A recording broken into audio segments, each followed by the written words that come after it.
We are talking about garage base preparation. What's involved, what you need to look out for, what you have to do. So first of all, we're looking at the area on which the concrete plinth is going to go on. A garage requires a concrete plinth and it has to be specifically made to the specification that Gillis and Mackay tell you. So the site itself has to be dug down to firm ground. Typically you're looking to dig down at least 4 inches, preferably 6. And then you're compacting type 1 hardcore. And the reason that you do that is that the concrete needs a hard standing to sit on. And it also needs to have a damp-proof course before you pour concrete.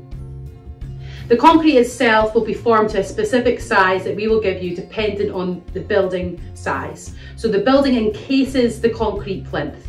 That means that it overlaps at the sides. So we want the concrete plinth above ground level, ideally 4 inches. Once the concrete is in place and you have it all set, it takes about 7 to 10 days for concrete to set.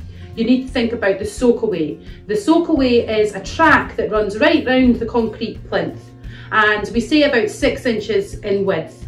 And in that track, you're putting pea gravel. Now, pea gravel is specifically for a soakaway. This means that any water that comes off of the building goes into that gravel surround and drains away from the garage, which is vital. Also, because of the water that's going to come off the roof, we need to think about guttering and downpipes. Now, typically garages are spanning a 6-metre depth.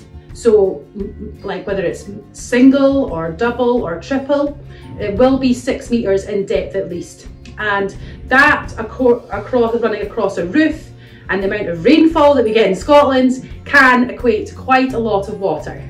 So we want to make sure that that water is directed away from the building again. So we need guttering and we need a downpipe into the soakaway to get rid of all the water.